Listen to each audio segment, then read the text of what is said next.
गोलू मोलू और पक्के दोस्त थे। गोलू जहाँ दुबला पतला था, वहीं मोलू मोटा गोल मटोल। दोनों एक दूसरे पर जान देने का दम भरते थे, लेकिन उनकी जोड़ी देखकर लोगों की हंसी छूट जाती। एक बार उन्हें किसी दूसरे गांव में रहने वाले मित्र का निमंत्रण मिला। उसने उन्हें अपनी बहन के विवाह के अवसर पर बुलाया था। उनके मित्र का गांव कोई बहुत दूर तो नहीं था, लेकिन वहां तक पहुंचने के लिए जंगल से होकर गुजरना पड़ता था, और उस जंगल में जंगली जानवरों की भरमार थी। दोनों चल दिए। जब वे जंगल से होकर गुजर रहे थे तो उन्हें सामने से एक भालू आता दिखा। उसे देखकर दोनों भय से थर-थर कांपने लगे। तभी दुबला पतला गोलू तेजी से दौड़कर एक पेड़ पर जा चढ़ा, लेकिन मोटा होने के कारण मोलू उतना तेज नहीं दौड़ सकता था। उधर भालू भी निकट आ चुका था, फिर भी मोलू ने साहस नहीं खोया। उसने सुन रखा था कि भालू मृत शरीर को नहीं खाते। वह तुरंत जमीन पर लेट गए और सांस रोक ली। ऐसा अभिनय किया कि मानो शरीर में प्राण है ही नहीं।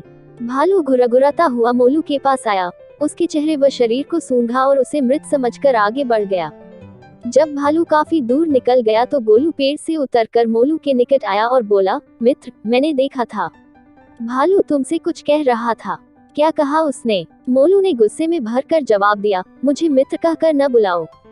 और ऐसा ही कुछ भालू ने भी मुझसे कहा। उसने कहा, गोलू पर विश्वास न करना, वो तुम्हारा मित्र नहीं है। सुनकर गोलू शर्मिंदा हो गया। उसे आभास हो गया था कि उससे कितनी भारी भूल हो गई थी। उसकी मित्रता भी सदैव के लिए समाप्त हो गई। शिक्षा: सच्चा मित्र वही है जो संकट के काम आए।